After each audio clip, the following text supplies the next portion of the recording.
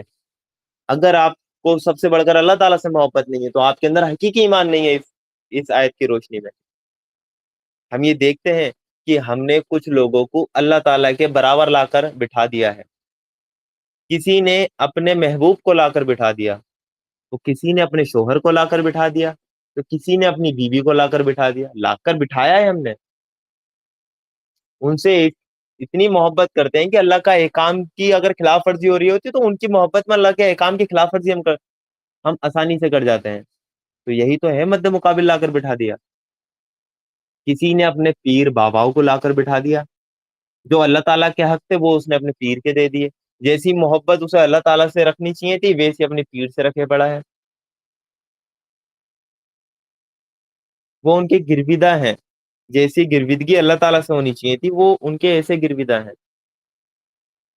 تو اللہ تعالیٰ کے مقام پر لا کر اگر آپ نے کسی کو بھی بٹھا دیا، جو محبت اللہ تعالیٰ کو دینی ہے وہ محبت آپ نے اللہ تعالیٰ کے سوا کسی اور کو بھی دے دی، بھلے ہی آپ اس سے دنیا میں کتنی ہی محبت کرتے ہوں، لیکن اس کی محبت اللہ اور اس کے رسول کی محبت سے اوپر نہیں جانی چاہیے، اوپر گئی تو معاملہ ختم، حقیقی ایمان نہیں ہے آپ کے اندر۔ حقیقی ایمان تب ہوگا تب ہمیں سب سے بڑھ کر محبوب اللہ تعالیٰ ہوگا، سب سے بڑھ کر محبت کرنے والے ہم اللہ تعالیٰ سے ہوں گے۔ تو یہی بتا دیا کہ کچھ لوگ ایسے ہیں دنیا میں جو ایسا کرتے ہیں، لیکن حقیقت میں حالانکہ ایمان رکھنے والے لوگوں کو سب سے بڑھ کر اللہ محبوب ہوتا ہے، یہ ہے ایمان رکھنے والے جو لوگ ہیں نا انہیں سب سے بڑھ کر اللہ محبوب ہوتا ہے۔ تو ہم اپنا خود کا جائزہ لیں، کیا ہمیں سب سے بڑھ کر اللہ تعالیٰ محبوب ہے یا نہیں؟ ہمیں سب سے بڑھ کر اللہ تعالیٰ محبوب ہے یا نہیں، یہ خود کا جائزہ ہمیں لینا ہے۔ ہمیں ہمارا کریئر محبوب ہے، 18 گھنٹے میں نیٹ کی تیاری کر لوں گا، 18 گھنٹے میں جے ای مینس کی تیاری کر لوں گا، 18 گھنٹے میں یو پی ایس سی کی تیاری کر لوں گا، دن میں 18 18 گھنٹے بچے پڑھتے ہیں، 20 20 گھنٹے پڑھتے ہیں، کوچنگ کے لیے اپنے شہر چھوڑ کے دوسرے شہر جاتے ہیں، کھانا خود بناتے ہیں، رہتے ہیں، یہ کریئر سے محبت ہے انہیں اپنے۔ لیکن کیا اللہ تعالیٰ سے محبت ہے؟ وہی لوگ نماز بھی نہیں پڑھتے، فجر میں اٹھتے بھی نہیں ہے، تو انہوں نے اپنے کریئر کو اللہ تعالیٰ کے مقام پر لا کر بٹھا دیا کہ ہمارے لیے سب کچھ ہمارا کریئر ہے۔